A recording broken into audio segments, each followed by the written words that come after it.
Welcome to Couch Riffs. I'm Kim Virant, and I get to get interviewed by Mike Squires today. Hi, how you doing? I'm your pal Mike Squires, and this is a Couch Riffs podcast, episode number 292. That's crazy. I'm almost at 300 episodes.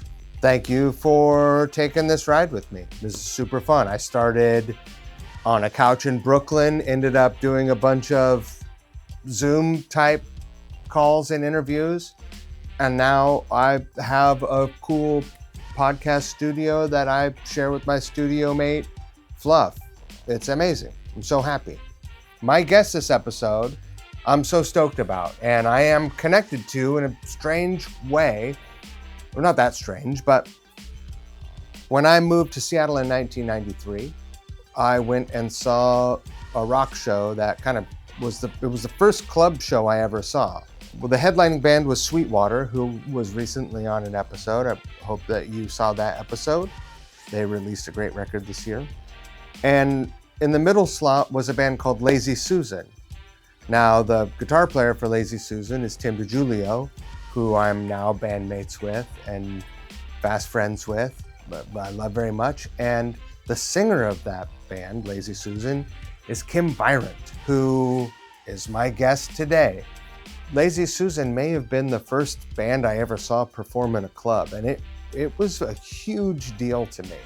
And I've talked about this before, but that feeling, that first impression that you get from someone, at least for me, it never completely goes away. Even once you are in a room with that person and you hear him fart or whatever. It's just like, it's with you. And so, still when I deal with Tim, who we are dorks. I'm not saying just Tim is a dork. We are dorks. And sometimes when I see Tim, I'm like, oh, damn. It's the dude. It's that guy. And Kim is also that person for me. So anyway, there's that.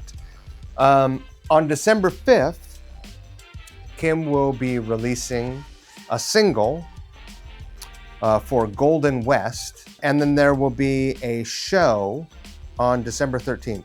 Also, Kim's bandmate is Kathy Moore, who is one of the musicians in Seattle that should be placed on a high pedestal. She's incredible. She's been a guest here, and she's been on Couch Riffs videos as well. I think she was on the Shining Star video, which if you've not watched that cover, go watch it. It's awesome. And it's not my fault. It just is awesome because everyone on it is awesome. I was even okay. So Golden West is a bit of a all-star band. They'll be releasing their 7-inch on the 5th of December.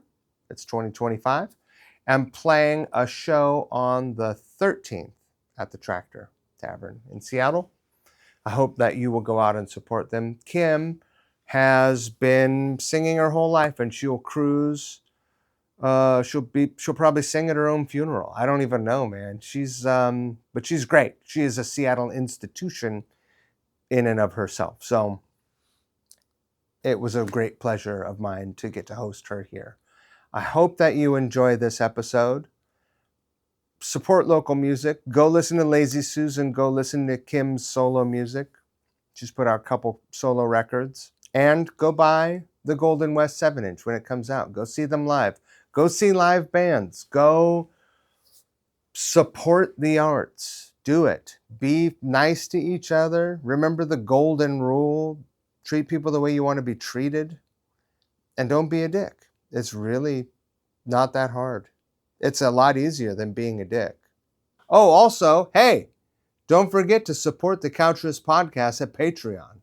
If you care even a little bit, you don't have to support at the highest levels. Anything and everything helps. It's what keeps the lights on here.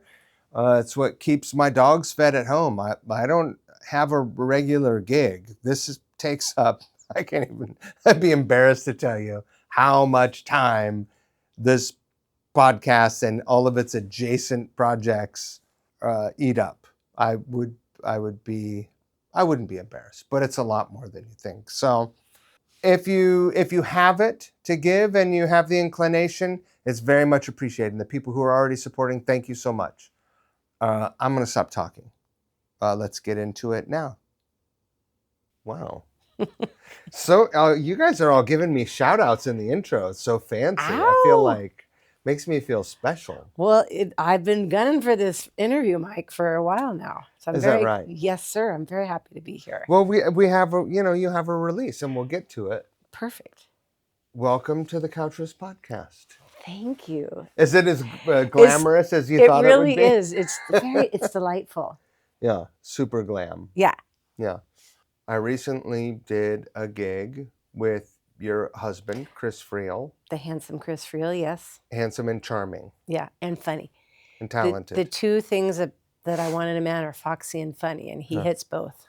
Well, there it is. And with his band Sweetwater. Yep. And that's a band that I have this old 360-degree turn connection to. Because when I moved here, the very first show I saw was Sweetwater. And also on that bill was a band that I had never heard of, but I showed up and I was mesmerized. I was dazzled. And I was just like, what is this? Who are these people? And it was Lazy Susan. That's so exciting. Yay. And so, Thank you. like the fellas in Sweetwater, whenever it's worn off with Tim because I don't even, because I play with him. Yes. I'm like, yes, here's Timmy. You see him without their makeup, it's, yeah. That's right. Yeah. But, there's still that thing, like first impression is a lasting impression. And when I see anyone that I saw back then, before I was doing gigs, but when I was like really impressionable, I'm like, oh my God, it's them. Oh, that's so fun. And that's you. Oh, Mike. Thank you. But I don't feel that way about myself, but none of us do. But yeah, that's so cool. Thank you. But don't you have that feeling when you see some people that left lasting impressions on you? Yes. And you're like, how am I hanging out with them? And I think that's the thing, particularly with that you kind of notice in rock music or just probably other different musics, like you are there and then you get to another point and you're like, and then you're peers. Right. Yeah. And I think that's the cool thing about that. It's a good equalizer. It's pretty awesome.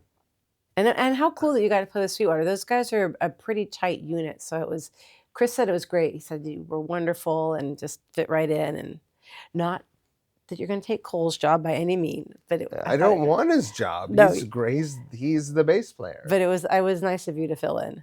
It was super fun. I said yes so quick, before the words came out of their mouth. I was like, yes.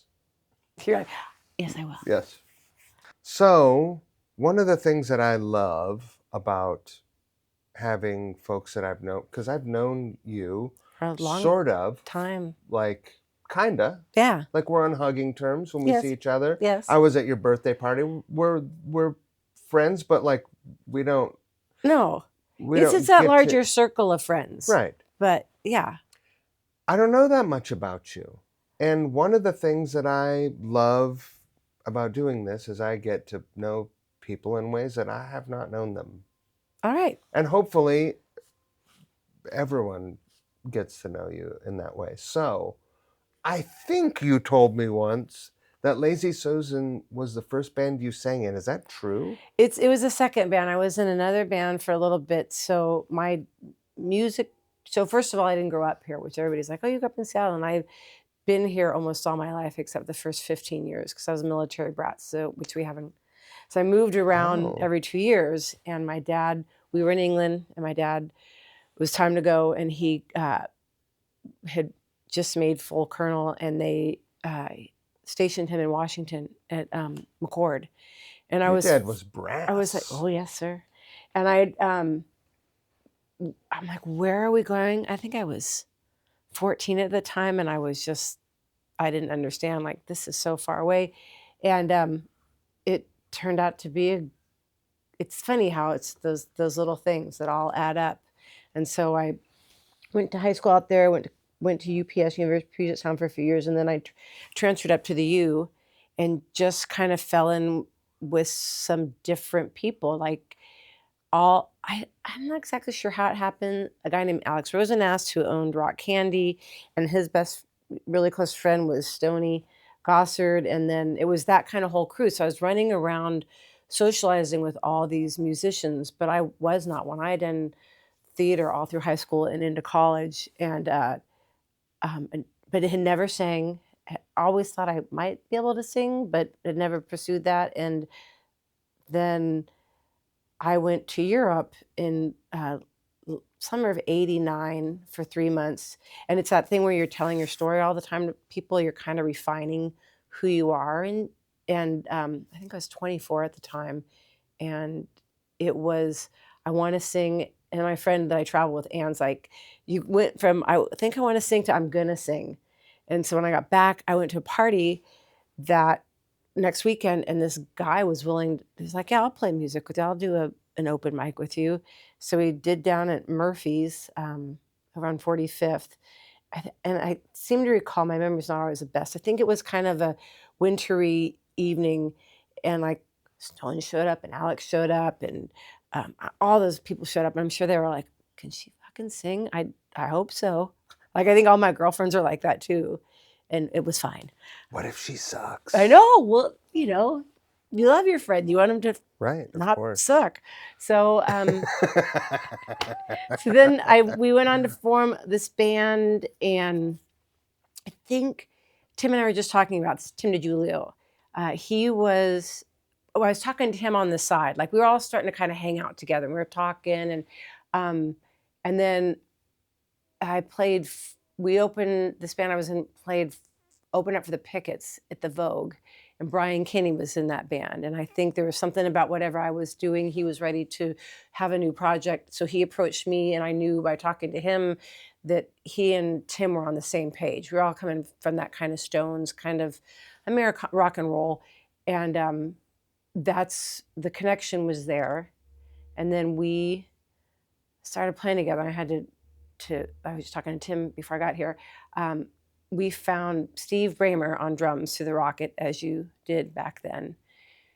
And he's a really laid back guy, really good drummer. And we went through like 3 or 4 auditions, and he's like, well, hey, I got this guy I play bass with that I've been playing bass with for, I don't know, several years. And we're like, what the hell? It's like, come on in. And then, so in comes Scotty, cigarette out of his mouth, tall, lanky guy, and he starts playing. We're all like, fucking A, why didn't you tell us about this guy to begin with? Right. Am I allowed to cuss on this show?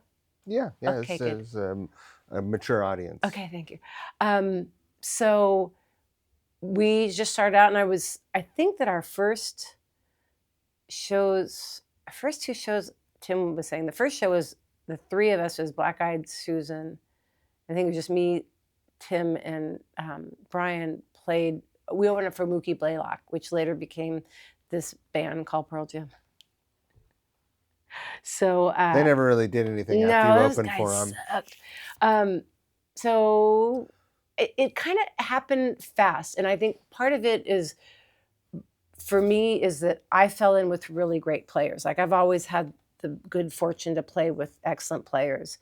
In addition to, socially, I had made a lot of connections, so I was able to kind of go and start, hey, can we get a show? Hey, can we do this? And that Tim knew people too, and Brian had other, so it was just, and Brian was so funny.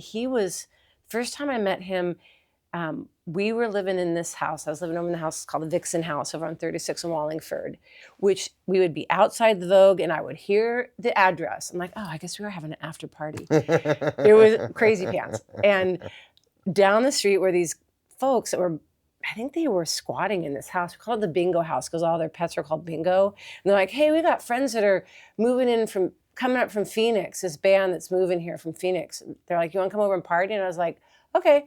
So we went over there.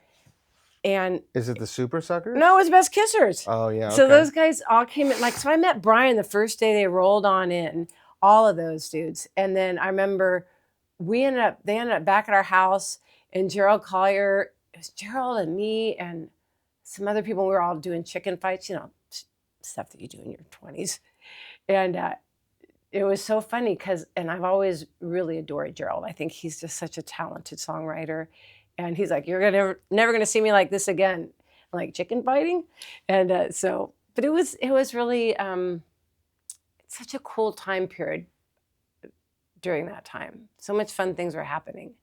And I don't know where I was going with this. Well, no, like that sets a good stage for, what comes next, because it is a super exciting time.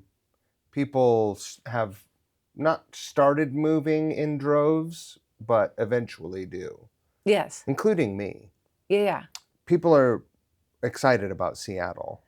Yes, but you're so insulated in it and you don't realize what's going on because it's just a scrappy town at that point. It wasn't a thing except from the outside. Yes. Which is always the case. But I think what's so cool and special, and I've thought about this, is that you only have those certain cities that, like Athens, Georgia, Minneapolis. I mean, LA and New York and Nashville, yes, because they're music centers, but it has this pop that happens. And to have been part of it, let me preface it by saying that I don't sit around pining for old, like I like what's coming up, what's new. Right. But I also realize how great and a special time it was to be part of that whole scene.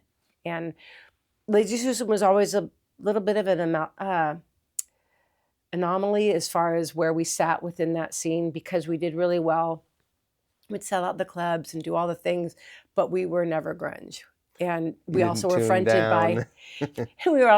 by a woman, right, which I'm not always sure they knew what to do with. I mean, I was just reading in this article about the Lilith Fair, and they were talking about when Sarah McLachlan started that. She's like, at that point, they wouldn't put women on the bill. They wouldn't play two women back to back. I mean, it seems funny to say now, but that wasn't the case then. So right. It was always, there was a little funky in that situation. But I felt like we held our own and held it well. And I'm proud of that time. In terms of Seattle, did you feel like you missed opportunities because you're a woman? So, I don't know. It's hard to say because you circle back and you're like, everybody got signed and Lazy Susan never got signed, which was disappointing. We got really close. I think it was with Hollywood Records. It was the weirdest thing, back and forth with the contracts, and then it just stopped. But I don't know. Maybe, who's to say? Right. In the community, did you ever feel like an outsider, or had you made friends and were you embedded? I made friends, and you felt welcome. It was a time when it was predominantly male. Oh, fully. And it's gratifying to see how many women are part of the scene now and do it. And it's not even a question. It's not even a thing. Yeah. It's like, it's just, we're playing music. And, but yeah, it's, maybe, I mean, you'd go to those out of town gigs and they'd be like, are you the girlfriend? I'm like, no, I'm not the fucking girlfriend. I'm the front person.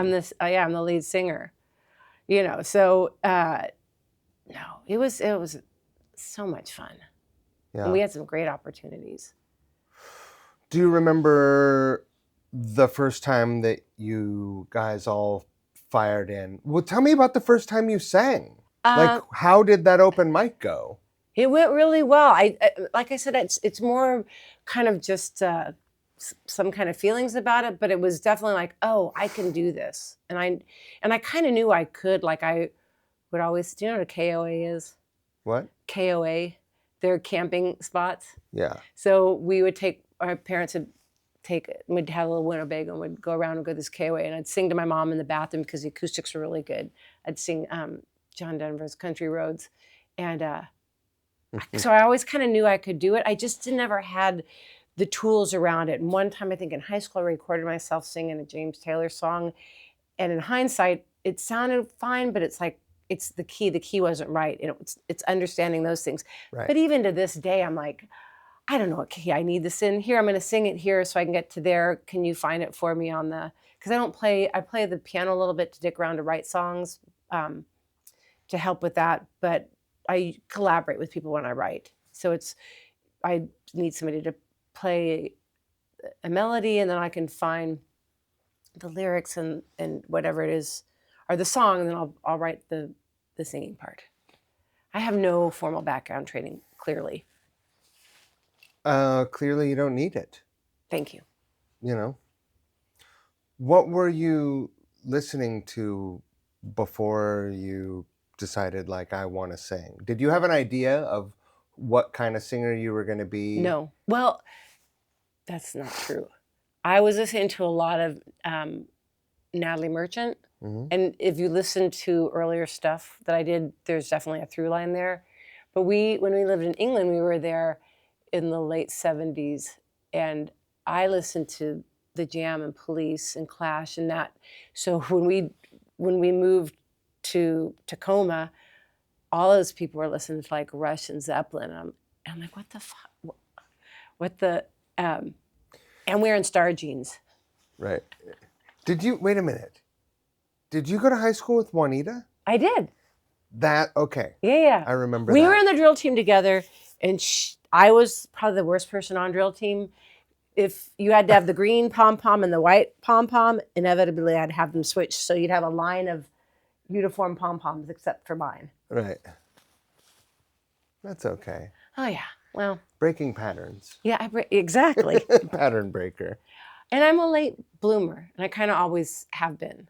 It's just taken me a little bit longer to get to places where I need to go. Me too. Yeah. It's not a bad thing. I don't think so. Mm-mm. It seems like it's worked Who fine. wants to peak in high school? There you go. Mm-hmm. There you go. I'm still waiting to peak. It's peak Mike season.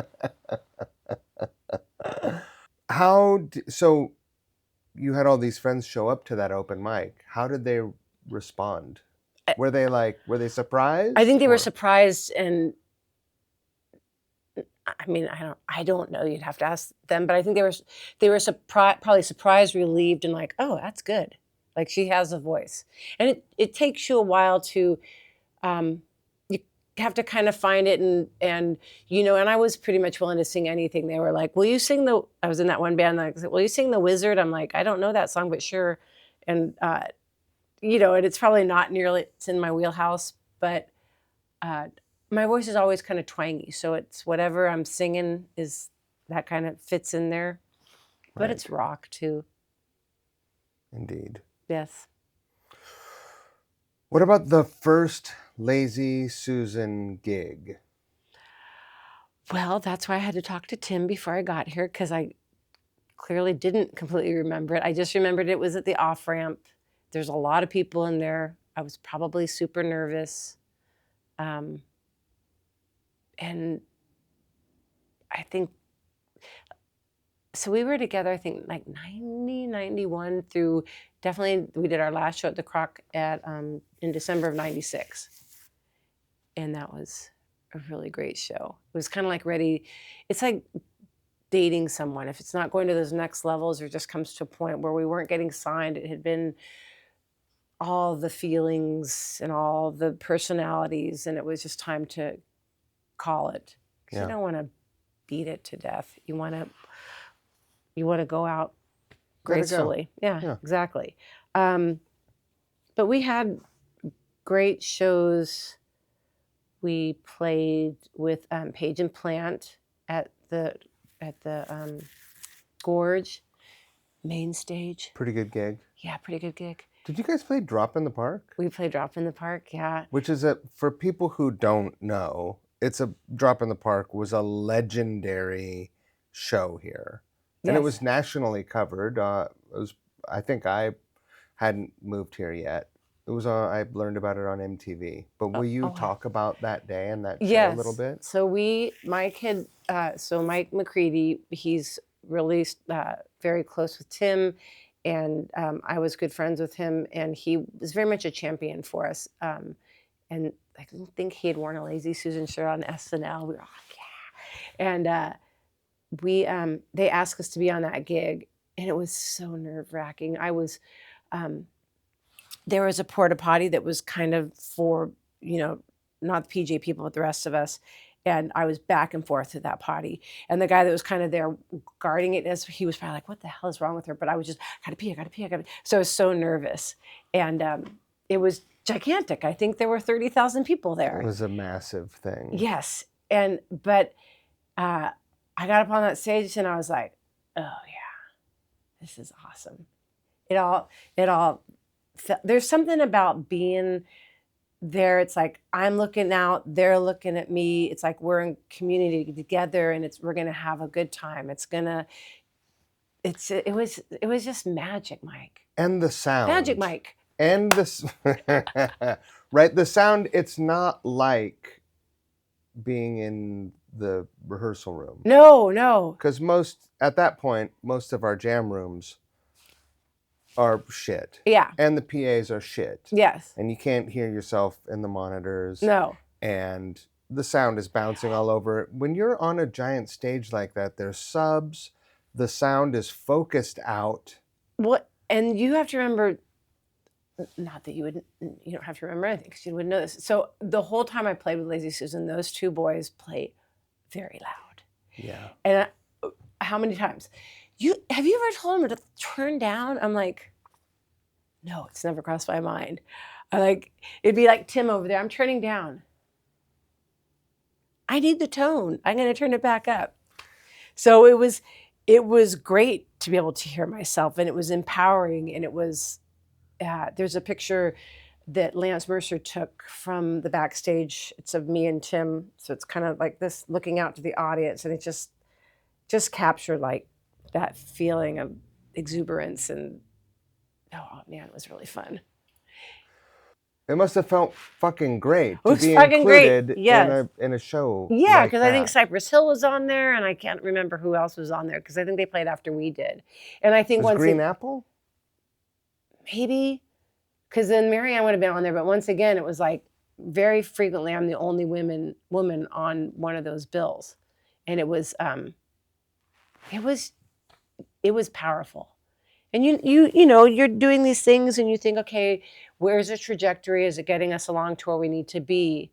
And I think there are times, as I've gotten older, I'm thinking, this didn't happen, that didn't happen. But I'm like, but all this other stuff did happen, and it's so cool. And would you trade it? It's like I would never trade it. It's my journey, and it's been fun. Yeah. Because singing is fun, Mike. That's really at the bottom of the day. It's fun to sing. Music is great. Yes. It's good for everyone. Yes. And I'm kind of a weird musician, though. I'm a little bit more like, I'll probably listen to NPR more than I'd be listening to music all the time. But it's this weird relationship I have with it. It's like, it's definitely part of who I am, and it's all around me all the time, but I kind of dip in and out of it. Does that make sense? Well, from 90 to 96, you weren't really dipping in and out, right? No, you were in it. It was in it. So, and it's interesting too, that whole time period, because you're like this little club. Like, we're practicing all the time. We're all together. We're in the van together. We're doing this together. It's all, and you're always, you're in the stew. Right. Yeah. What happens after the band breaks up? I went out on my own. Kim Virant and Tim came with me, and I think Scott played with me, and I know Eric Fenner was in there in the mix. Then Marty Chandler, Metal Marty from Super Suckers, he was there. There was some different groupings that had kind of gone on, and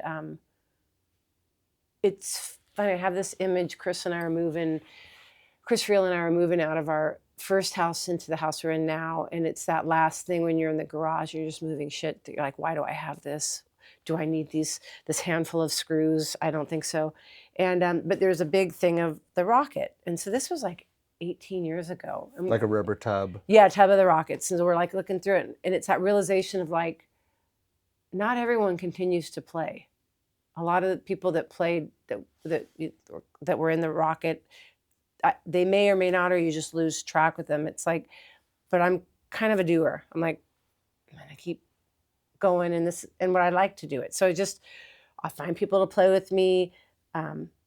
It's and then who else? So then the lineup, Jeff Rouse, you might know this man. I know him pretty well. He and Leif, and then Chris was in the mix. Gary Westlake's been in the mix the whole time in this last lineup. And Ty Bailey, who went on to play keyboards with Katy Perry. I don't know why he left me for her. It's just really disappointing. Come on, Ty. And then we ended up with Max Rose, and I often wonder how I'm like, Christopher, how do we get Max Rose in the band? And he just started playing with, we have a Stones project on the side. And he's like, got into that, and then he got into my band, and he's been a great addition too.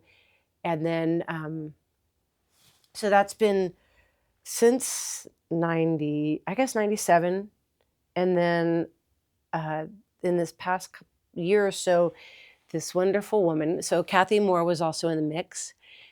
The great Kathy Moore, the gem of who Seattle. I have this funny story about her. So I was playing, we were doing some kind of group situation at the Triple, and this person taps me on the shoulder, and I turn around, and it's this woman. And even though this was more recently, it's still like, oh, this is cool, this other woman. And she's like, I just have to tell you that my husband's business partner, who had passed, he was a business partner of her husband, Randall, loved Lazy Susan and loved you. She's like, so I love you too. And I was like, okay. And it was like, it was so great. And then like 2 weeks later, we're at the Tractor, and I think it was McKeg. I think he would put on those double album nights. Yeah. And it was Prince. I think it was that double album. And Kathy was doing what she was doing on stage. She was fiddling around with her pedal board, trying to get it all set. And I remember some guy coming and like, hey, do you need help with that? And she's not an aggressive, like, no, fuck you, I do not need help. She was just more like, no, I'm good, thanks. And I kind of watched this all evolve. And then she gets up there and she's like, clearly she needs no help because she fucking blew the doors. Yeah. And so we started playing together, the Kim Virant thing. And she, a couple years ago, she's like, I have this group of songs that I wrote a while ago that would fit your voice better than they would fit mine. Do you want to do them? And I'm like, let's do a thing with you and me, and then as many other women as we can get. So right now we have Reb Young and Amy Zoe and Emily Harris, Kathy, and me. And then we have one man, Patrick Porter, because he plays pedal steel. And also because he's a lovely man. So he's our token male, which is usually the other way around. Male. And it's just, it's kind of magic. There's something happening here with this Golden West. It's herding cats, definitely, because all those people that I mentioned, they all have different groups and bands and commitments, and they're all so talented. So it's trying to get them all in a room together can be challenging, but I'm working with it.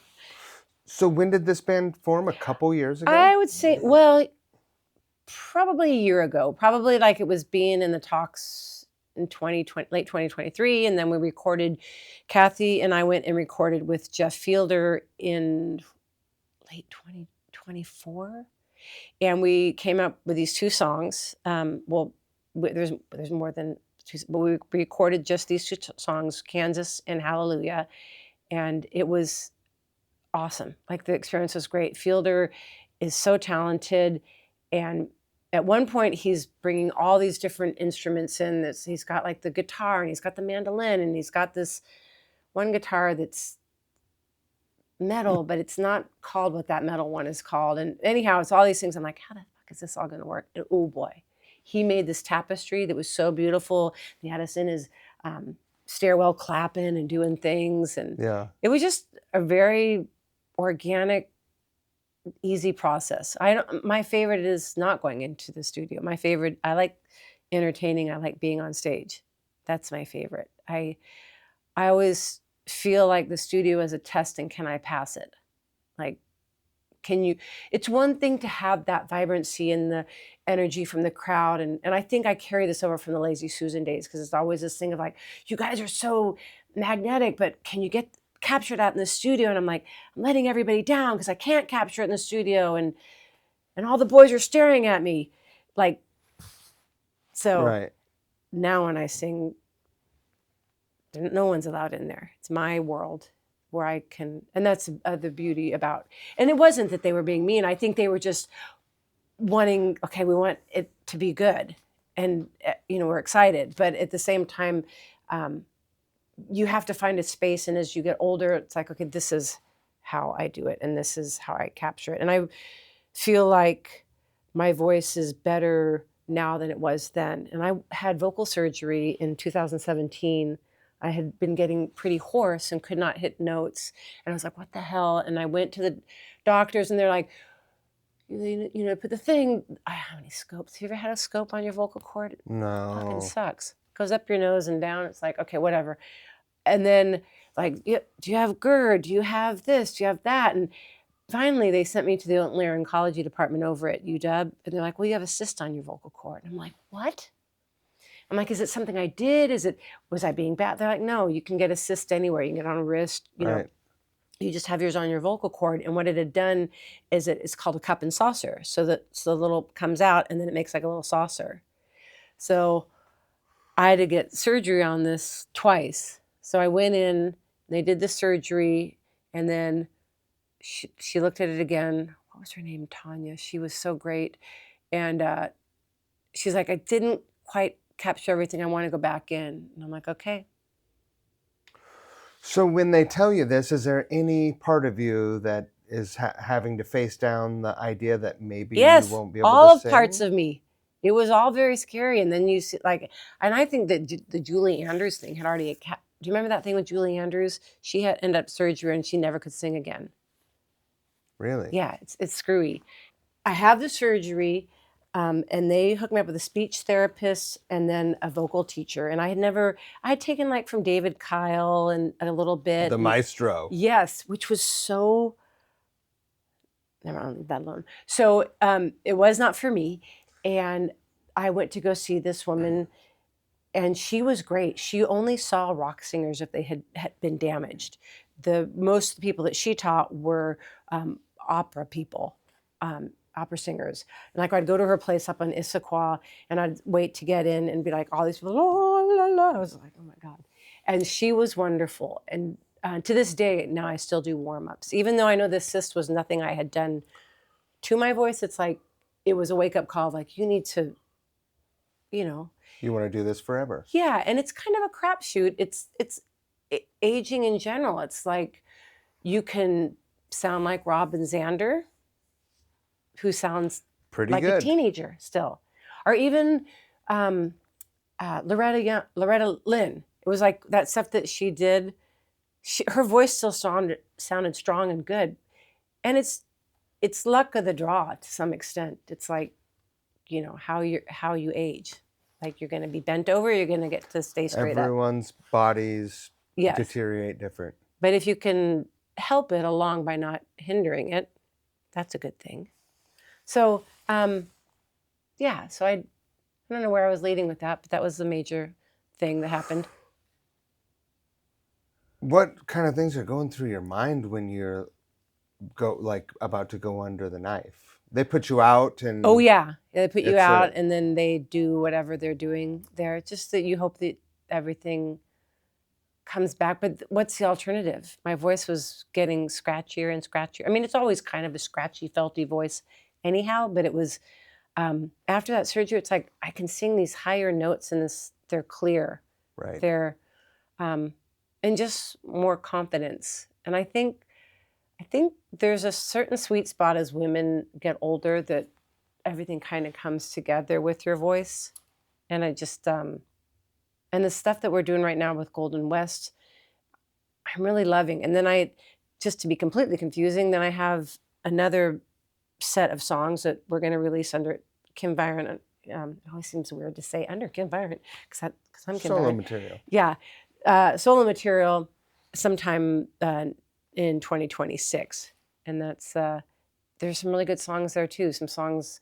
My dad passed away a couple years ago, and there's, as you will with parents, there's always things, and it was nice to get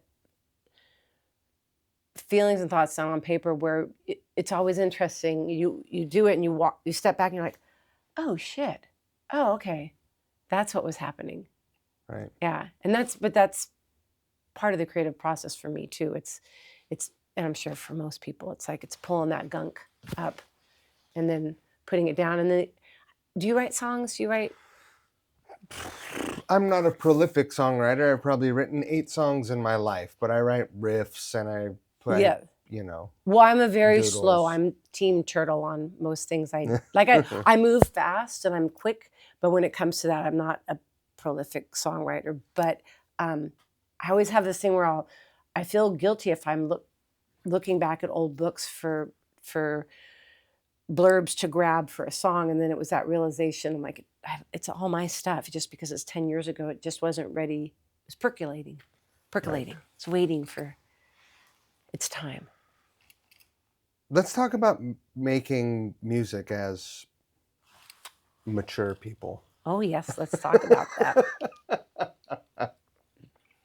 I love that when I look around my community of friends, so many people that I played music with or played, shared bills with or whatever in my 20s are still doing it. Yes. And and some of them are doing it on a level where they're fully supporting themselves, and through whatever means that is, whether it's like a casino gig or they're a touring musician Yes. or whatever they're doing, whatever it is, fucking YouTube, TikTok or whatever. I don't like whatever ways you there can. Yes, a there's so lot many many ways. avenues to do it. And some of them are still doing it and just having fun. Like, well, why would I stop? Well, it's a weird thing because so years ago, I got audited twice in a row because I was claiming music, and they're like, "Well, it's not your main gig; it's a hobby." And I'm like, "I'm mentioned in USA Today. How is this a hobby?" Right. And it's this thing now at this age because it still doesn't feel like a hobby. It feels like I'm too deep into it for it to be. It's not a fucking model train. Yeah, exactly. You don't like sometimes go down in the basement and turn the lights on and watch and like fire up the tiny Christmas tree. Yeah, no. And the snow globe or No, whatever. I'm not painting little soldiers. No. So it's an interesting place to be because I don't make a living out of it, yet it's not a hobby, but I can't see letting it go. It's like I'll ride the horse as long as the horses were moving forward. And there are times where, it's like there's so many moving parts. So we're going to put the 7-inch out on December 13th at the Sunset.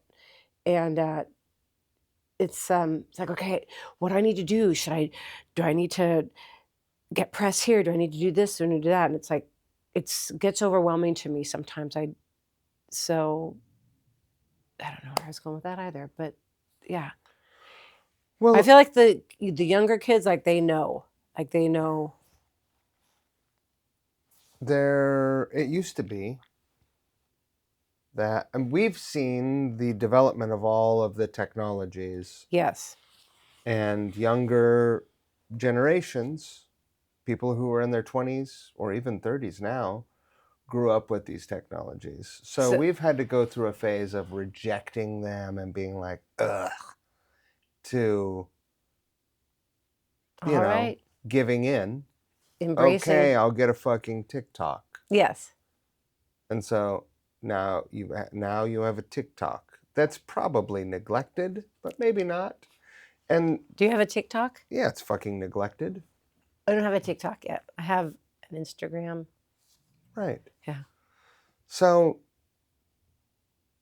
like, making promotional clips for this is a lot of, it's all work, and it feels way more tedious than this part. Yes, I'm going to do I put together a website just recently for Golden West and for myself. So 2 separate ones. And I was so proud of myself. I'm like, okay, I got all the things.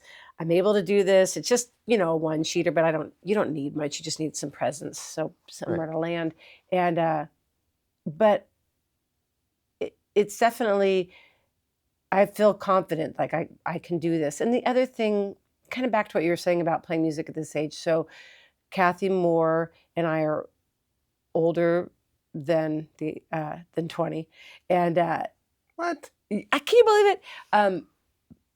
And it's that thing of like, I want to show the women that are behind me, like, you can keep doing this, that this is totally viable, that that there's joy and value and we fucking rock.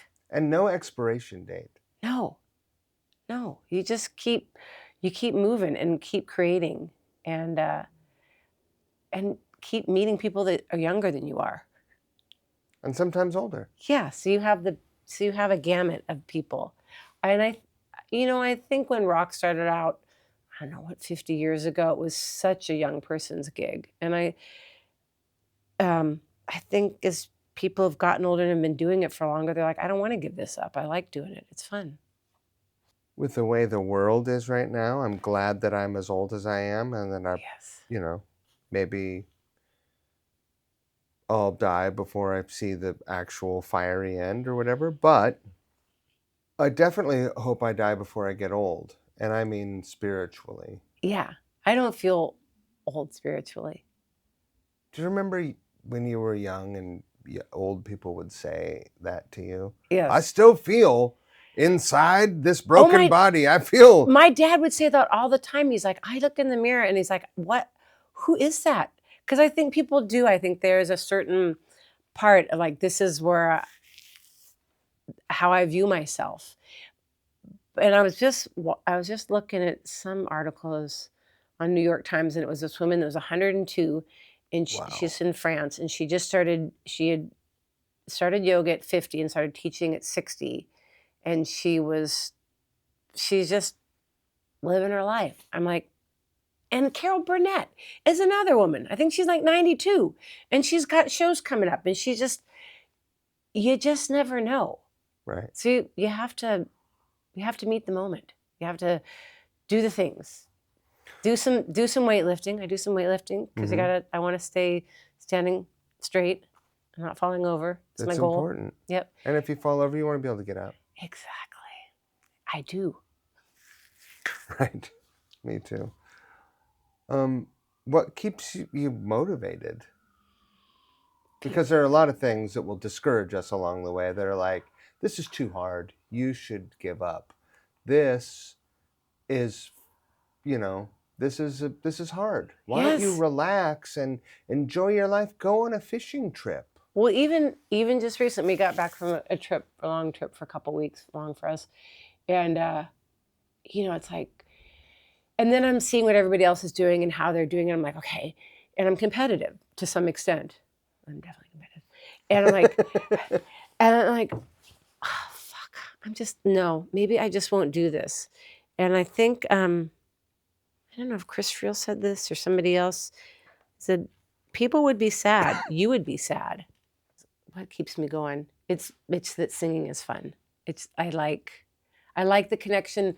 I think that like the biggest thing when we came out of COVID and we played it was the first show back. It was at the Tractor, and it was looking out to everyone. And it's never that feeling of like, oh, I'm cool, I'm up on stage. It's more like, yippee, I'm here, you're there, we're all here together. Isn't this so wonderful? It just it's community is mainly what I missed.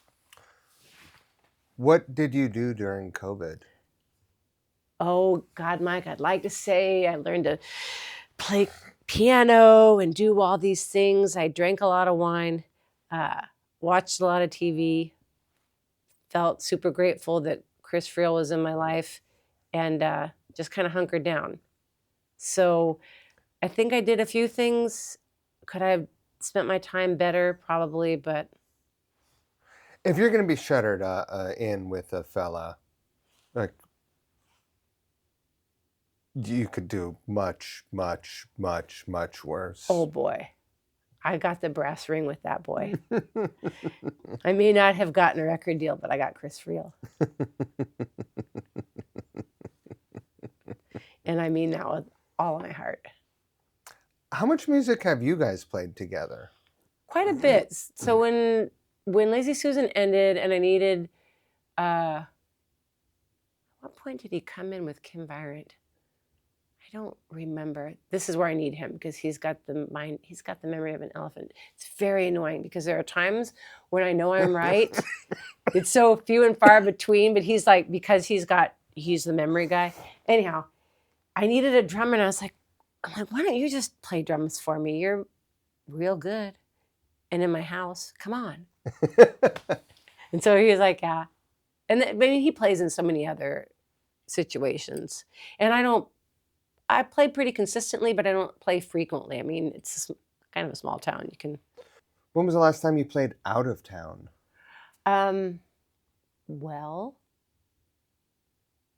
I'm going to play out of town in Tacoma on October 22nd with Tekla and Jeff at the Spanish Ballroom. Oh, great. I love that. And it's Tisha, and I think it's Kate Dinsmore and me. And we're going to kind of do 5 songs each, kind of storyteller songs. And then Tekla and Jeff will finish out the night and do a set for their record. And I want to play out of town more. I probably should do that. You play out of town a lot. I do. In that setting, who will accompany you? Gary Westlake, yeah. We did something like this. Carrie Ockrey put on a show at Sleight of Hand that was called Songbirds, and that was really cool. And we did a stripped down version with the band, but I think in this one, because of the moving parts, it'll just be me and Gary.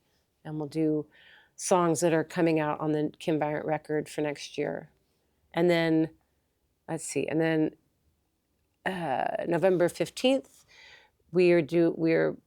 November 8th, Kim Virant will play at Daryl's, and then November 15th, Golden West will open up for Goodness at the Tractor. Awesome. That's going to be kick-ass. And then Golden West on December 13th at the Sunset, we will do a little 7-inch release. So, and I'm excited. I ordered records, and they're going to be this bright, beautiful golden color. Awesome. They got all, so you guys are putting out a 7-inch. Yep. Tell me about the 2 songs. So it's Kansas and Hallelujah, and these were both songs that Kathy Moore has written, and they were, I think, about her time growing up. Her dad was a pastor, and I think they moved around a lot, and so they're very, I kind of call them dirty, sexy Americana. She wrote the songs lyrically as well. Yeah. Oh wow, okay. And it's definitely, because when I approach as part of the creative part in the band, it's always important for me I want to add my lyrics and this and that, but that wasn't the case here. And that was something that was I had to kind of step back and be like, oh yeah. Because at the end of the day, if I identify with the lyrics or I can connect with them, it doesn't really matter. It'd be like saying, I mean, there are plenty of singers that don't always write everything. So it was like those few songs that she's written, I just had to find my way in. And once I found my way in, I was like, oh yeah, it's all good. The vibe was there. Yeah. And the songs are right up my alley, and they're kicking. There's some good. They rock. Did you listen to it? Really cool. Yeah. Okay, good. I really like it. I was curious about the lyrics. I was like, I wonder, like this. From what I remember about Kathy's story, I was like, I think this is Kathy's story. This is Kathy's story. Yeah. But she was, like I had said, she was like, I think that you're vocally better suited for this type of song than she goes, I am. She's like, will you sing it? I was like, yeah, I'd love to. Definitely. But so, and we've got a couple other ones. There's one called Red that's like, it's a cha-cha. And so we need to go back in and do some recording, because what I'd like to do is, it's money and time, Mike, money and time. Don't I know it? So we had enough money to do the 2, and I'm like, do I sit on it and wait to add more? And I'm like, I don't want to sit on it. The songs are great. Let's birth them, and then we'll add them to something else and do, some more songs next year, 2026. You guys have played a show. Yeah, we've probably played a handful of shows. We played North Bend Block Party. The guy that does Brody Nation, he was so nice. He put us on that not this past summer, the summer before. We played Fremont Fridays on the 8th of August this summer, and I have to say, I get nervous before we play, and regardless, not we, just before I play, and this Fremont Fridays that they do over by LTD, it's just such a great group of people, and it's just a full mix of different genres and different folks, and so they had some guy, I think it was from out of town. He sounded kind of country, and they seemed to be liking him pretty well. And then right before we got up, there was a whole wrap off of these kids, and they were great, but it's just not what we do. And I looked at Kathy, I'm like, they're gonna fucking hate us. And she's like, do your job. And I did my job. That's great advice. And we fucking brought it. It was like, people were so nice. They were so receptive. It was, it's hard not, you got Kathy. She's just, and then you got, all the other players. And it was just pretty fucking amazing. Let me ask you this. After years of showing up to clubs and someone, stereotype, but singers don't load gear. No, and I have a tambourine, Mike. And you're kind of hanging out while people are setting up their gear, and people are like, are you the girlfriend?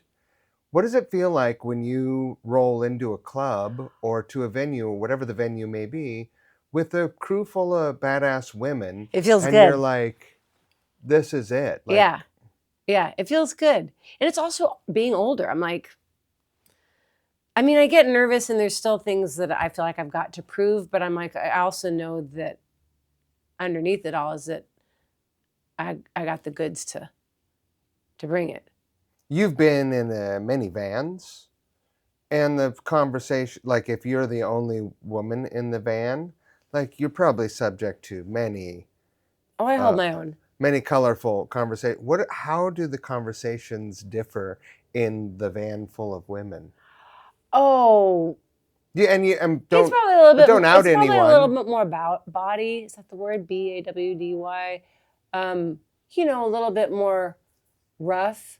But the thing I like about myself is when I'm a woman's woman, I'm also a guy's woman. Like those women that are like they're man's women, and they don't get along with women, and that's just not how I roll. It's like I love both. Like I love people, men in my life. I love people, and I love women, and I'm kind of a girly tomboy. Like years ago, Chris was playing with Candlebox. No, Chris was playing with Goodness, and they were opening for Candlebox in this series. And Peter, the guy in Candlebox, like, you're dating Kim Virant, like that tomboy? And I was like, fuck yes. It's like, because I want to be both. Like it's, yeah. And it's that thing, I think, like I never really, obviously I'm married to a musician, but I never wanted to be with a musician. I wanted to be the rock star. I don't want to date one. Right. But you've got both. I do. It's the best of both worlds for you. It really is the best of both worlds. I feel very fortunate. That was a crafty way of evading the question, though. Oh, how it was different? Yeah. Oh, there's probably more bodily functions happening in a fan with boys. Sure. Yeah. Right. Lot more smells, Mike. But what about the conversations? It's been a long time. I think that I probably have similar conversations because I like to get on the heavy with people. So, Right. you know, I don't know how much. Yeah, I don't really. To be honest, I'm not evading it. I just No. my Okay. memory is bad. Sure. I think we probably talked about, people, Yeah. girls, boys. Right. Although it was always interesting with Lazy Susan. Like guy, the guys would get girls that would come up to them, but nobody would ever come up to me. Like sometimes, like girls that wanted to play music, they would come up and talk to me. But I was like I'd make eye contact in the audience with boys, and they'd never come up and talk to me. I'm like, come on now. Right. I'll say I was single at the time, so I was. You're like, well, what? Come on now. What's wrong with me? Yeah, I don't know what it was. I don't know if it's just. I just say that male lead singers, I think, probably got more play than female lead singers at that point. I think the fragility of men. Yeah. I think men can be intimidated by a woman on a podium. That's true. That's true. So your single comes out the 13th Yes. of December. Golden yellow vinyl, 7-inch. Yes. What are the plans after? Oh boy, Mike, really? That is the plans after are to keep booking gigs as people are available, to add, I don't know, another 5, 6 songs to those two and put out a full length. I want to play some cool summer festival shows is what I'd like to do regionally. And are the 5 or 6 songs that you are they already there? And there are probably 3 more that are there, and we probably need to write 3 more. And Kathy and I were just working earlier this week on a couple. So yeah, they have to be some good ripping solo songs, so we have space for Kathy to do her thing. Mm-hmm. And yeah, and I think we were talking about this. We need to get back into, because everybody's so busy and because they're so good. Like we'll do one practice before the show, which is great, but it doesn't give stuff time to marinate. And as much as we're kind of driving the bus, it's like all those people are so talented. I want them to bring in, because I've never been a band leader where I'd be like, you need to play this or you need to play this. I'm more like, I always equate it to like when you're a kid and you fall backwards with your eyes closed. I need to know that the people behind me are going to catch me. So they're all going to be good. And unless they're playing something really weird, and I'll be like, I don't know if I understand what that is. But for the most part, Right. I play with really good players, so they know what to fucking do. But we're talking about maybe we need a practice or two where we just sit and kind of see what everybody else has got and how we can create. I can do a gig with 1 or even no rehearsals, but I don't want to. No, I like rehearsing. I like to play songs 20 times before I show it to the public, because then you feel comfortable. When I look over at I'll tell you a funny story about Chris Friel. When we were rehearsing, we're playing, and I'm like, I don't know if this is where we change or if it's one more. And I look at Chris, and Chris is just having the time of his life as soon as there are drumsticks in his hand. Yes. And so I'm like, and he's like, and I'm like, oh, it's this part. And no, it's not. That's not where the change is. His expression, is all the world's a stage. Like I'm on stage right now in the rehearsal room. Oh, he's doing this in practice. He's just being Chris Friel, right? And I'm like, I'm looking for a cue here, bro. He's like, come on, because he will do that. He'll do it for me because he'll know, like, it's that interesting thing until you break it down. You're like, or you play with someone else. I'm like, oh, I need this thing this beat thing that he did here because that brings me into where the next thing goes. And he's usually, that guy never screws up. It's so fucking annoying. So, I mean, except every now and again. But yeah, you need the things around you. So I will say I don't love rehearsing, but I love what it gives me. It's a means to an end. Like I prefer to have like 3 rehearsals just so everybody's also jiving. And everybody, because they play in all these different bands, at some point you have so much music running around in your head, you're like, okay, where is that? Yeah. I like to be on stage and not be thinking about what I'm doing. Yes. Not think like what's coming. Like for you, what's my next line? Yeah. Like that's got to be the worst. Oh, well, anymore it's like I will have kind of lyrics down and it's not even, so I have a little iPad and I put it down there and it's not even that I definitely need them. It's like a security blanket now. Like, even though I wrote them and I should know them, I'm like, but to your point, if we played super regularly, would that go away? Probably most likely. But this is real life. Yeah. That's what we would do. That's what we did in our 20s. Yes. Right. You play it all the time.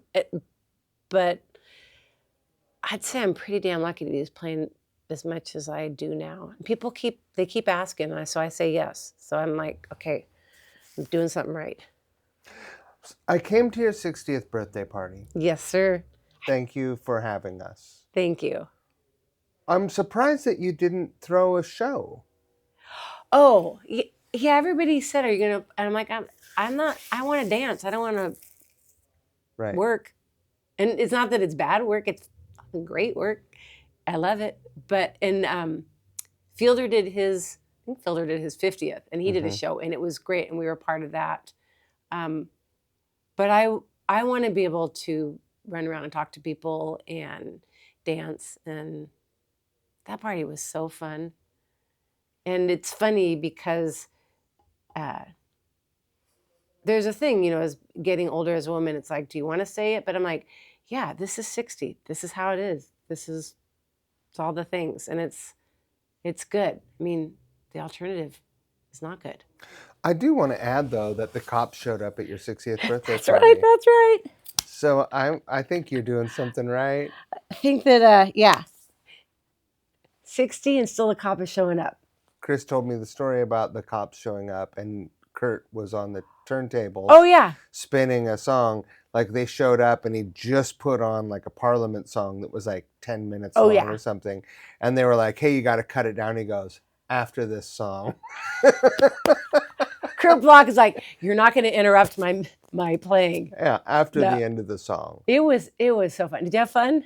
I had a great time. Are you kidding? Yeah. It was like there are not that many opportunities where we can go out and you're not playing, and there is a gathering of so many familiar people and friends and people who feel like family and people who maybe you don't know that well but you talked to for 30 years. Yeah. And that was one of these events since I've been back, and it's been because no one's stupid enough to give house parties anymore. But it was that's what I wanted. What I wanted was like, you have your class reunions. This was our class reunion, like is our rock reunion. It was amazing, and I loved it so much. Thank you. I had the best time. And I had a cute dress, so I was very happy. That's all the fun stuff too, and that's fun playing with Kathy because it's like, what are we wearing? How are we doing it? It's like getting dressed up for prom. Yeah. But not having to do that. Do something more fun. You got more questions? I always have more questions. as you look at next year and you're like, I would like to play some festivals. And those are like, everyone wants to play festivals, right? But it's also a pretty moderate, Goal. yeah. Yeah. It's funny. I was talking with Laura Lavi last week, and she's like, well, what do you want? And I was like, what do I want? So I'm working on that, Mike. I'm going to do some journaling and figuring out it's funny. I was thinking about what are you allowed to ask for? What do you allow yourself to ask for? Particularly at this age. And I think there's a part of me that's like, you let go of that wanting to make it, but you still want to be viable, and you still want to be put things out that get recognized. And what level that is, I don't know. I'm still kind of working on that, because I think I still want things. We just got to figure out what that is. Right. Yeah. I don't know. What do you want? To play music? I don't know. I still feel like OK Computer came out a couple years ago. Like, whatever happened, like, I'm frozen 24 years ago. Like, I don't know what that is, but I feel like I got to like 2003, and then the last 22 years has been 5 years. Oh yeah, I kind of feel that way. Like I feel like there's a good 10-year period, 10 or 15-year period that I'm like, what did I do in that time period? But now I feel like at 60, I'm like, if I'm lucky, I got a good 20 years. 10, who knows? But how do I want to, what do I want to do with that? How do I want to live it? And it's like, well, I want to play music, and I want to, put out some good stuff and see friends and travel, and hopefully not eat cat food when I retire. If I retire, ever. This is where the conversation's getting good.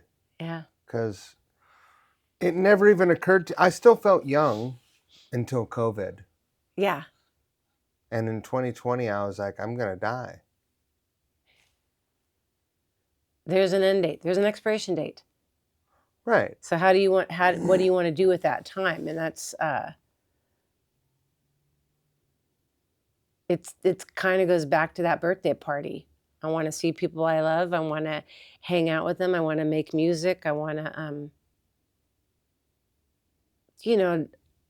all the big trappings would be great, but really it's about community, and it's about the people that are around you. And I keep going back to Chris Friel, but it's kind of an important part of my life. But he's such a good anchor.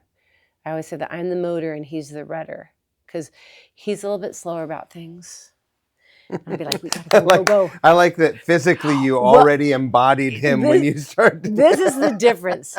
If you're in the car and you're like, oh shit, I forgot something in the house, I'm like, go, back. And Chris is like, I'm like, oh my God, motherfucker, just hurry up. But he's also, I think had I married someone else, I sit in between that area of like, I'm a creative and I'm kind of a nerd too. And it's not so much a nerd, but it's like had I married somebody else, the music may have disappeared. But Chris Friel was always like, what are you doing next, buddy? Do you think it really would have faded into your past? I don't know. I mean, would we have been one of those people that were looking through the rock and be like, remember when she used to play? I mean, hey, Gerald, did you know that Kim here used to be in it? She was a singer. She was a singer in a band. I don't know. It's hard to say, because it's now such a part of me. It's like, right. But I always feel like I'm always kind of looking in too. Like, how did I get here? This is, because all the people I played with, they started playing early when they were kids, and they were total huge music fans, and they were, it was all immersive. And for me, it's a huge part of who I am, but I'm also, I like a wide array of things. Like I'm interested in politics. I'm interested in gardening. I'm interested in this and traveling and this and all the things. It's like I've never been completely myopic on music. And there's a part of me that I think there's a part of me that's always felt a little bit bad about that. Like, why aren't I like that? Why aren't I like, and I can talk rock with all of them. But Tim was like, he was saying things to me like, Scott came in and he was like, blah, blah, blah, blah, blah. I'm like, no, I'm not quite sure who that is. Or I'll say something, Chris and I'll be talking and I'll say, who is that? And he's like, don't tell anybody that you said that out loud. Totally teasing me that, like, I don't know. But, fuck it. I'm 60. That's how I'm built. So you are. Yeah. I think that's what I'm working on the next 20 years is completely accepting who I am, which is always easier said than done. And this is where I say Waterloo.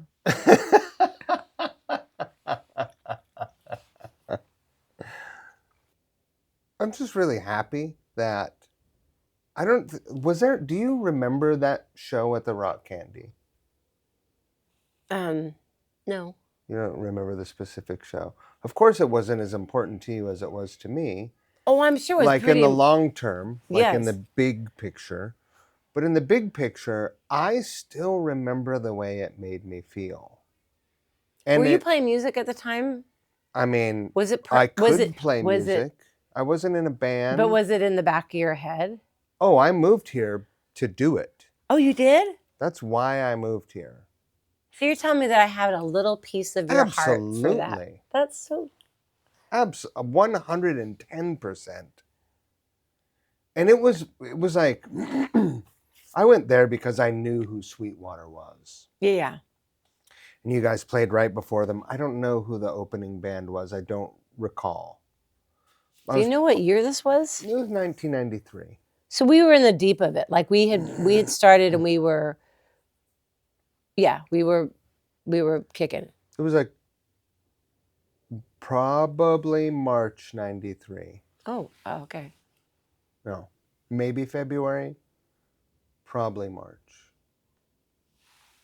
And maybe this is just my memory because you remember how you felt, not necessarily how it was. Well, yeah. But I remember it being pretty trippy, rootsy. Yep. Maybe there were candles. Oh, probably. And like it was like it had this real like I was like, whoa, what? This is like a vibe. This is for sure. And I never forgot it. That's right? so cool. But before I lose my train of thought, I'm just so happy that as a dumb shit kid that arrived in Seattle, that here, 33 years later, we're friends. I know, isn't that so nice? It's fucking amazing. Yes. And I think to your point, it's like, I think that our friendship is developing. I think that we will. I hope so. Well, but what I'm saying is that's the beauty with life. It's like you meet people and you don't know, and then all of a sudden there's so much more in your lives than you knew. And it's I'm so happy to be part of that. Music did that. Yes. You were doing what you wanted to do. I was there trying to figure out what I was going to do. I knew what I wanted to do, but I didn't know how to do it. After that show, what happened for you? Did you find people to play with right away?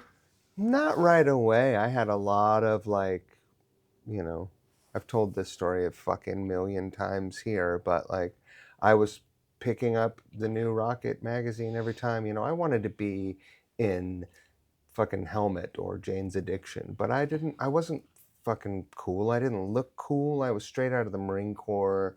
I'm still not cool. I'm still the same exact person, but like, yes. I did not look like I belonged in Seattle. Like at that time, you needed a couple more inches on your hair. Well, yeah, I had like a regulation haircut still. I was like barely out. Who did you find to play with you? Because that's the thing. You just I got to find. It's like buying a house yeah. or selling a house. You just need one person that will say yes to you. Yeah, I started playing with my friend Doug Sowers and these two Mantello brothers, and we rehearsed where Give rehearsed, Oh, really? and Sweetwater, and Hole, and the What's that place called? Posies. It was called, So the institution? no, it was up on Capitol Hill. Oh, I know where that place. I think Sweetwater still practices there. No, It's not there anymore. no. Okay. This place was right by the Mercedes-Benz dealership. Oh, I know where that is. Okay. Yeah. Yeah. It's like a hair salon. Okay. Um, that's who I played my first gigs with, and I'm still friends with those guys. What kind of music was it? It was pretty jammy rock, like post grunge jam rock. Yeah. It was not like anything I'd ever listened to before, or anything that I ever listened to or since. But it was your way in. it was playing music, and I was having so much fun, and I made real friends and made It's relationships. community. Yeah. Yeah. And that's the joy of it when it's all said and done. I just did that Sabbath show. How was that? It was amazing. I got to, like, the guy who got me in that band was the drummer. I wasn't even a fucking bass player. I was a guitar player, but I started playing bass. And, you know, his name's Doug Sowers. He's a fucking amazing dude and a great drummer. And I was like, I want your fucking band to play. So they did. Oh, It was that's so amazing. awesome. I loved it. That's so cool. It's funny. There's all these group things that happen, where you have a bunch of different people from different bands that play on these things, and it's always great to be part of that. It's well, first of all, Chris will be like, "You don't always even want to play." I'm like, "I know, but I want to be asked." And but it's so good to be on those things and to see other people and to reconnect or connect for the first time, play with people that you hadn't. So when those things come up, I'm always like, yes, I'll do it. That's fun. And it's, yeah. Eventually, you'll get an invitation to come sing at a Couch Riffs show.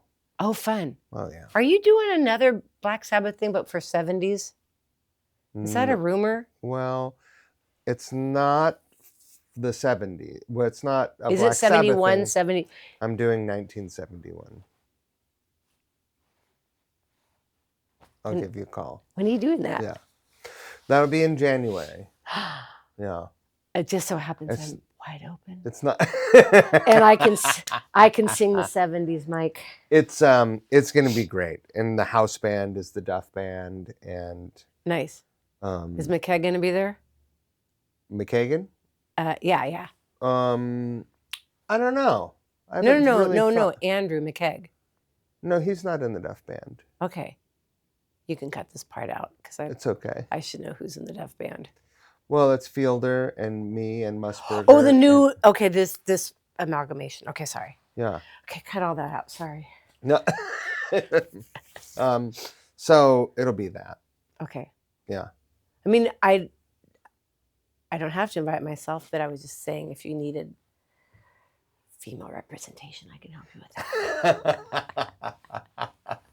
that. Yeah, I will be in touch about it. Okay, fun. Where are you going to do it at? It's their, so far they've all been at the Clock Hat. I really like that place. Yeah, I need to play there again too. I was trying to think of different places in town where I feel like there's been some new ones that have cropped up, but I don't know. I just think that place is great. I like the room. I like the stage. I like to support the sound Jody. Is good. Jody is amazing. Yep. The entire staff there is great. Sound is great. Okay. Chris running the back of the house everyone's great, and they're fair and cool. I love them. Yeah. What I have noticed, and this is totally fair, is that booking shows now, I think it used to be more loosey-goosey, and now I think that those promoters are very much on top of like how many people can you bring in? Can you and I think that's completely fair of them because they got to sell, and I think They got to keep their lights on. yeah, I think maybe the younger generation drinks less, so they need to make sure people bodies are moving in through. But and I like yeah, I like supporting people that support the musicians too. Support the arts. Yes, exactly. Have you ever dabbled in any other arts? And no, No. like I have no hand-eye coordination for drawing, nothing like that. Yeah, me either. I think it'd be fun to do maybe photography. I only have so much bandwidth. If I'm doing something, I feel like I should be um, writing songs. And it's not the arts, but I like gardening. I like being in the dirt. I like figuring out where things are going to go. I like thinking all of that thing. I like being outside a lot. Yeah. Before we go, Yes. it's your perfect weekend. What, and it doesn't have to do with music though. It's a perfect weekend that doesn't have music. What are you doing? What are we doing? We might be up at Lopez. Chris's grandpa built a house up there in the 60s. Oh, that's cool. It's really pretty. We are making yummy food. I am reading the paper because I'm old. I love, you know what I love? My Sunday morning paper time. I get up, Chris is usually sleeping in, I have coffee, I have the paper. I get the Seattle Times and New York Times. I take it all in. So I do that. There'd be walks, naps. I'm a great napper. Oh, good. Oh yes, I'm a great napper. It'd be a fun, yummy cocktail when we get ready for dinner, and then we would have dinner, and we would maybe watch a movie, maybe go out. I mean, it depends on where we're at, but that's always a great weekend up there. A fire, get cozied in. What's your perfect weekend? Lopez. I mean, I'm not the best at relaxing. No. Go, go, go. Yeah. Yeah. Ask April, she'll tell you. That's your pretty tatted woman. She's like, you should settle down. Like, why don't you try meditating or something? And I'm like, I don't have time to fucking meditate. Meditation, no. Who has fucking time to meditate? Do you work out? Well, I've had fat boy summer, so Okay, well, you know. it's time for me to get back in the gym. That has been since I got back to Seattle, my sort of meditation. Yeah. It always drops off when I'm on tour. Oh, because you're going. Well, you know, it's like, Yeah. where's the gym? Yeah. Yeah. And if you're on tour, it's like, what are you gonna buy a day pass for $15 at the fucking gym every day? I don't know, do you? That's a lot of money. That is. So do you just go walking or do you run? I walk. I think this next batch of touring, I'm gonna take some bands. Oh, that's a good idea. You know, that's. Do the other boys, do they work out too? We all just kind of do a lot of walking. Yeah. Cam, the drummer, is a big gym guy. Yeah. And Chris will go to the gym. Everyone will do a little bit. Yeah. Some stuff. They all kind of have their own routine. I just find I have to do some kind of exercising pretty regularly. It helps with my monkey mind. You guys have a dog. Yes, Stevie. Dog walk. Every day. In fact, I told her she has one when we finish with this. Because I couldn't do it this morning. Oh. Yeah. I had to wash my hair. You know how that goes. So yeah. And then like I said, I lift weights 3 times a week at this really great gym. And it's I just think that's a thing, you know, as you get older, you have to move or you fall over. Well, I don't even know why. It's just so frustrating that falling down is a part of the conversation now. I know. Really? Yeah. It's like, what? Yeah. Because if you fall down and bust your hip like that, You're they say fucked. that's the beginning of the end. Yeah. Like, well, you got just maybe a year left. Well, and it's that funny thing because when you're younger, you're like, how does people talk about their health all the time? I'm never going to do that. And you're like, yeah, you are. It's all the things that kind of happen that you think that maybe oh, that's not going to be me, but it's humbling to realize, oh no, you're just part of It's the whole. everyone. You're just part of that whole human cycle, and you're going to do the same damn thing. Yeah. And but there's something. It's kind of like, are your parents still alive? No. It's something about like when you lose parents, as sad and devastating as it can be. There is also there is a grace to it because now you know the cycle of life. You have more empathy. You know, oh, fuck, this is, and I think it's all those hard things that make you a better person. I think, and it's all the human experience. It's if you don't go through it, then it means you're not living. I hope I die before my sister. Oh fuck, how old is she? She's just a couple years older than me.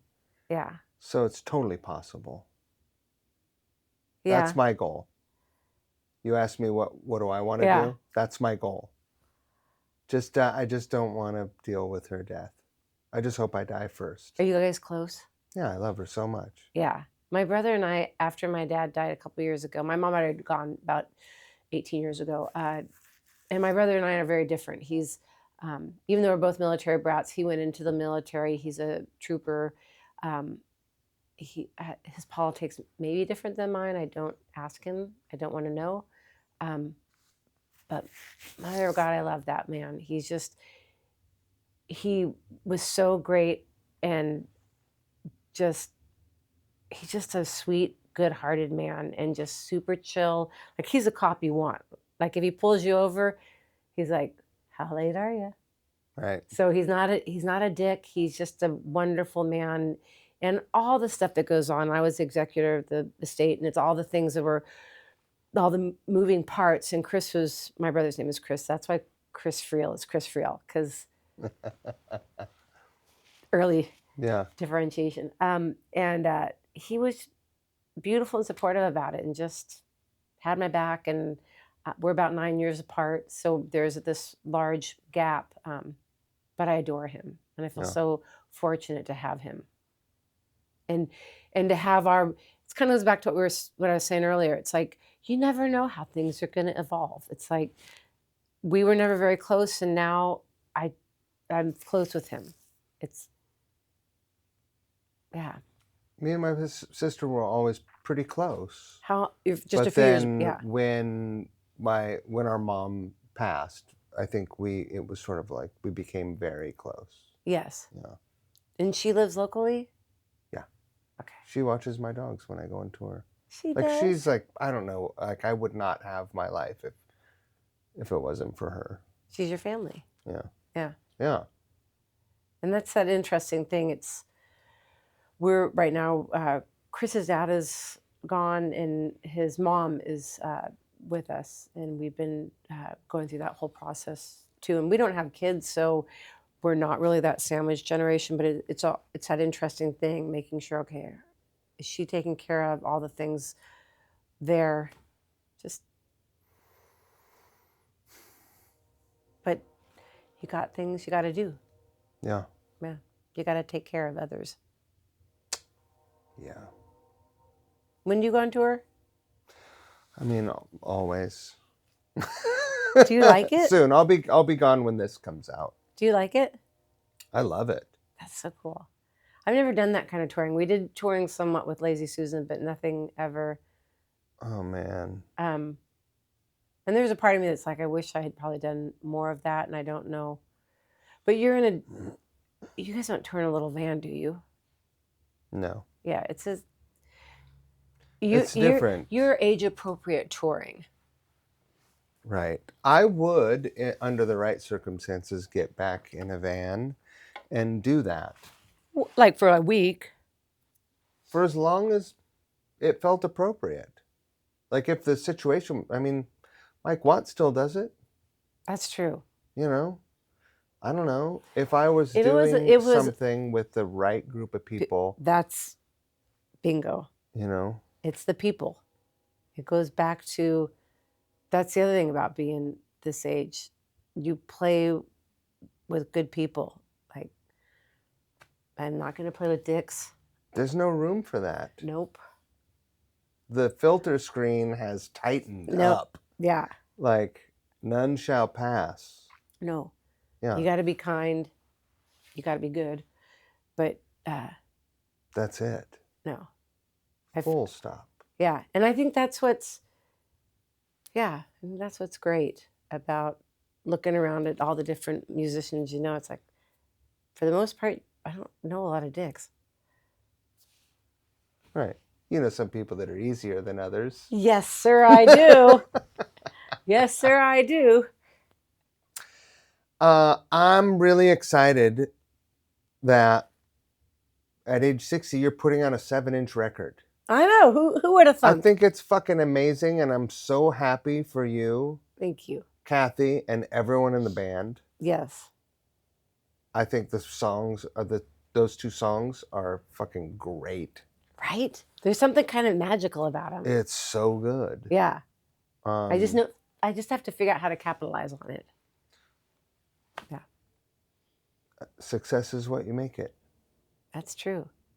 And I've been successful. I've had a very good journey so far, and I'm keeping on. That's it. Yeah. Congratulations. Thank you for having me. I want you to have everything that I hope you get the life you deserve.